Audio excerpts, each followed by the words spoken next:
खीर के अंदर जैसे कड़ी पत्ता डालते हैं ना, ऐसे खीर में उसी को डाल दे, अपने आप ही वो नेचुरल स्वीटनर का काम करता है और टेस्ट भी बड़ा अच्छा होता है। मुंह में डालो ऐसा लगता है मतलब जैसे पूरा मुंह शरबती हो जाता है। तो स्टीविया सबसे बेस्ट है अभी तक मेरी जानकारी के अनुरूप। और हमारे एक भाई हैं राजीव जी, मेरे से बोले स्वामी जी मैं तो 35 सालों से स्टीविया का प्रयोग कर रहा हूँ और मुझे कोई उससे दिक्कत नहीं है। शुगर भी है उनको, स्टीविया, और वो तो एक्सट्रैक्ट ही प्रयोग कर रहे हैं उसका, जो आजकल स्टीविया का एक्सट्रैक्ट आता है ना, वही एक दाना डाल लेते हैं उसी से। स्टीविया बेस्ट है चीनी के विकल्प के रूप में। बाकी जितने भी शुगर फ्री हैं ये कैंसरस हैं और इनका बहुत बुरा असर पड़ता है ब्रेन नर्वस सिस्टम पर। ऐसा अभी तक जो रिपोर्ट्स हैं वो ये बताते हैं, रिसर्च है वो ये बताते हैं। अच्छा स्वामी जी, बहुत से बुजुर्ग ऐसे भी हैं जो सुबह शाम शुगर की गोली लेते हैं। उनके खान पान को वो बैलेंस भी रखते हैं लेकिन फिर भी शुगर का लेवल घटता बढ़ता रहता है। तो बुजुर्गों के हिसाब से शुगर कंट्रोल का प्लान क्या होना चाहिए? स्वामी जी, जैसे मैंने बुजुर्गों की बात की आपने लड़ लगाना शुरू कर दिया। आप भी गजब चैलेंज देते हैं।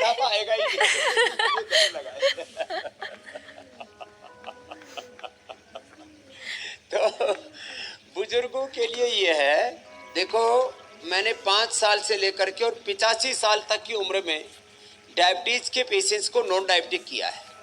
ये कोई दावा नहीं है। स्वामी रामदेव का पिछले 50 वर्षों का योगमय जीवन और 35 वर्षों का सार्वजनिक जीवन और उसमें करोड़ों लोगों को जो हमने डायबिटीज से नॉन डायबिटिक किया, वो ये प्रमाण है कि आप मधुमेह पर विजय पा सकते हो किसी भी उम्र में। ये योग से होता है। तो जो बड़े बुजुर्ग जो ज़्यादा नहीं कर पाते, कुछ बटरफ्लाई करें, थोड़ा हाथों को ऐसे हिला ले और प्राणायाम ही कर ले। प्राणायाम करने मात्र से भस्त्रिका तो सभी कर सकते हैं। ये एंटी एजिंग भी है, ये एंटी स्ट्रेस भी है, ये एंटीऑक्सीडेंट भी है, ये शुगर के लिए, ये मोटापा के लिए, ये पूरा फुल ऑफ एनर्जी के लिए। पूरी एलर्जी भी खत्म हो जाएगी स्किन की। और भी कई जगह जैसे ये बोर आदि आता है ना, पेड़ों पर पोलन आता है, उससे भी बहुतों को एलर्जी होती है। तो लंबे सांस तो सभी ले सकते हैं ना। लंबे सांसों में जिंदगी के स्वास्थ्य का राज छिपा हुआ, रहस्य, अंतर नहीं। भस्त्रिका 2400 किलोमीटर लंबा रेस्पिरेटरी, 1 लाख किलोमीटर लंबा सर्कुलेटरी ट्रैक्ट, स्थूल सूक्ष्म कारण शरीर, अन्नमय प्राणमय मनोमय विज्ञान आनंद आनंदमय कोश और पृथ्वी अग्नि वायु जल आकाश पंच महाभौतिक, ये शरीर और पंच ज्ञानेन्द्रिय पंच कर्मेंद्रिय अंतःकरण चतुष्ट अष्ट चक्र नवद्वार 72,10,0201 नाड़ियाँ और 30-70 लेंस एनर्जाइज हो जाते हैं। तो बुजुर्ग भस्त्रिका करें, कपाल भाती करें, लीवर स्प्लीन इंटेस्टाइन पेनक्रियास सब, लंग हार्ट थायराइड सब एक्टिवेट। और अनुलोम विलोम से तो पूरा तन मन चित्त चेतना आत्मा शुद्ध हो जाता है। हम रोगों पर तो विजय पा ही लेते हैं, अपने शरीर इंद्रियों मन पर विजय पा करके आत्म विजेता होकर के गुणातीत भावातीत होकर के जीने लगते हैं। रोगों पर विजय और रोगों से मुक्ति और जीवन मुक्ति का सुख पाते मेरी बहन। ये बड़ा तत्व है योग का। मैं कहता हूँ disease free life, this is the initial benefit of योग, अचीवमेंट ऑफ लाइफ डिवाइन। सभी पेन और सब प्रकार के पाप अधम अशुभ से मुक्त एक पूर्ण सुख शांति स्वास्थ्य समृद्धि से युक्त जीवन योग के द्वारा मिलता है। बिल्कुल ठीक कह रहे हैं स्वामी जी आप। स्वामी जी, हाई शुगर का असर किडनी पर भी पड़ता है और गर्मी में भी किडनी की परेशानी बढ़ जाती है, यानी किडनी पर डबल अटैक हो रहा है। तो किडनी की हिफाजत के लिए भी उपाय बता दीजिए। किडनी के लिए मंडूकासन, योग मुद्रासन, और जो कुछ ना कर सके तो बताया था भी हमने, यही करें। गोखरू का प्रयोग घरेलू उपाय, तीनों ग्रीड और प्राचीन काल से हमारे चंद्र प्रभा गोक्षर आदि तो बताते ही थे। और जौ का प्रयोग करें, जौ का आटा, जौ का दलिया। ओहो, जौ का दलिया गेहूं में के दलिये से 10 गुना ज़्यादा स्वादिष्ट होता है। और थोड़ा वैसे तो डायबिटीज वालों को मैंने बोला दूध कम पीना, लेकिन दूध 100 ग्राम और बाकी पानी, उसमें दलिया बना करके खाएं। इतना चिकना चिकना जैसे घी डाल रखा हो ना। हा, आज भी मैंने जो का ही दलिया खाया और चारों तरफ खूब लू चल रही है, लेकिन यहाँ तो आनंद ही आनंद है। जो के दलिये में अप्रतिम सामर्थ्य है किडनी को स्वस्थ रखने का। तो जो का आटा, जो का दलिया सेवन करें, और पानी तो पीना ही है 2-2.5 लीटर, और साथ में ये 2 अभ्यास, ये ओबेसिटी के लिए भी अच्छे हैं और किडनी के लिए भी अच्छे हैं। और मंडूकासन, पवन मुक्तासन के साथ साथ एक कपालभाति, ये किडनी के लिए बड़ा अच्छा है। और ये किडनी का पॉइंट, ये किडनी का पॉइंट है, ये पेनक्रियाज का डायबिटीज़ के लिए, ये किडनी, ये पेनक्रियाज, ये आँखें पर बुरा असर आता है उसके लिए, और ये नर्वस सिस्टम पर बुरा असर आता है तो पीछे के सारे चैनल, ये सारे के सारे, हाथों के भी और पैरों के भी, ये सारे चैनल। हाँ, ये बहुत ही ज़बरदस्त है। एक्यूप्रेशर भी अपने आप में एक बहुत बड़ी विद्या है। ये स्टीविया की हम बात कर रहे थे, ये स्टीविया ले आए, ओहो हो, इसका तो छोटा सा भी पत्ता मुंह में डालते हैं ना, तो ऐसे डालते ही, इधर आओ आदित्य, ये छोटे बच्चे को शुगर हो रखी है ना, तो इसको चीनी देते ही नहीं, इसको मुंह में डालो, इधर बैठो, कैसा लग रहा? मीठा है? कैसा मीठा?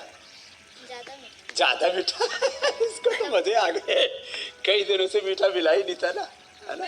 तो ये मीठा है, तो कभी मीठा खाने का मन करे तो एक पत्ता तोड़ लिया, है ना, और फिर ये आपको गिफ्ट ही दे देते हैं, है ना, यहाँ से अपने घर ले जाना चाहते हैं सब। ऐसा ना हो घर जाते जाते पत्ते जो है पेड़ गंजा हो जाए। मीनाक्षी पेड़ ही लेकर चले जाए वो स्टीविया का घर पर। स्वामी जी, आज के इस योगिक सेशन से शुगर तो बैलेंस होगा ही, हार्ट, लिवर, किडनी, आंख, नर्व्स की पावर भी बढ़ेगी। अब प्राणायाम का अभ्यास भी करवा दीजिए ताकि कोई कसर जो रह गई है वो भी पूरी हो जाए। हाँ, कोई कसर नहीं रहेगी। जो मैं बता रहा था ना, बुजुर्गों से लेकर के बच्चों तक, बच्चों से लेकर के बुजुर्गों तक प्राणायाम पूरा करना बेटा। एक तो कपालभाति करना, ये तो बड़ी एकाग्रता से करता है बच्चा, बड़ा समझदार है। फिर भस्त्रिका भी,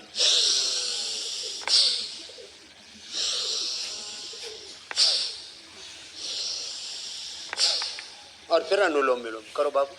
और अपने पेनक्रियाज को ऑर्डर दो कि मेरा पेनक्रियाज अच्छा हो रहा है। इसको बोलते हैं सेल्फ हीलिंग, इसको बोलते हैं सेल्फ गाइडेड मेडिटेशन। क्या बोला? Self guided meditation. अरे बड़ा समझदार बच्चा, सेल्फ गाइडेड मेडिटेशन। हाँ, अपने पेनक्रियाज को निर्देशित करो।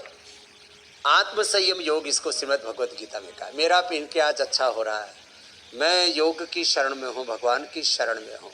ये विश्वास और ये अंदर के आपका आत्म निर्देश, आत्म संयम, आत्म उपचार आपको रोगों से उभार देता है।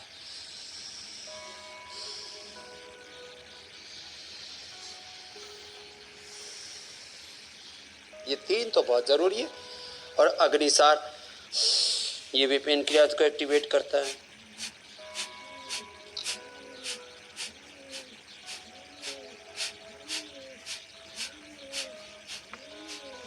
स्वामी जी, योगाभ्यास और प्राणायाम के बाद अब बारी आती है योग चैलेंज की।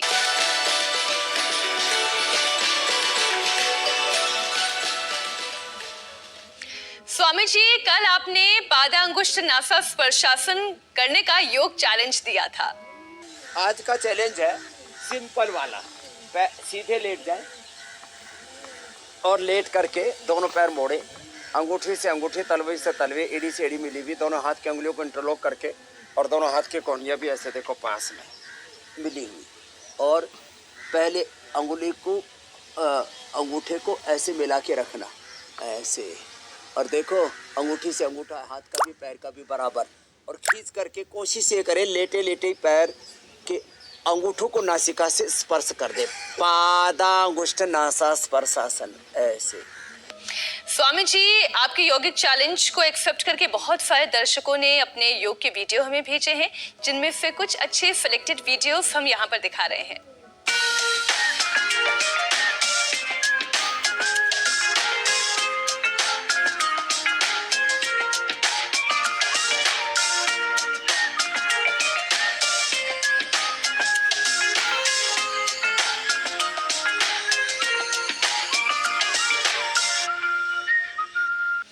स्वामी जी, नाम जितना डिफिकल्ट है ना, जितना कठिन है, पादा, अंगुष्ठ, नासा, स्पर्शासन, जिस तरीके से लोगों ने ये योग किया है वो वाकई में काबिले तारीफ है। जो सब में बेस्ट रहा है वो वीडियो अब दर्शकों के सामने रखती हूँ।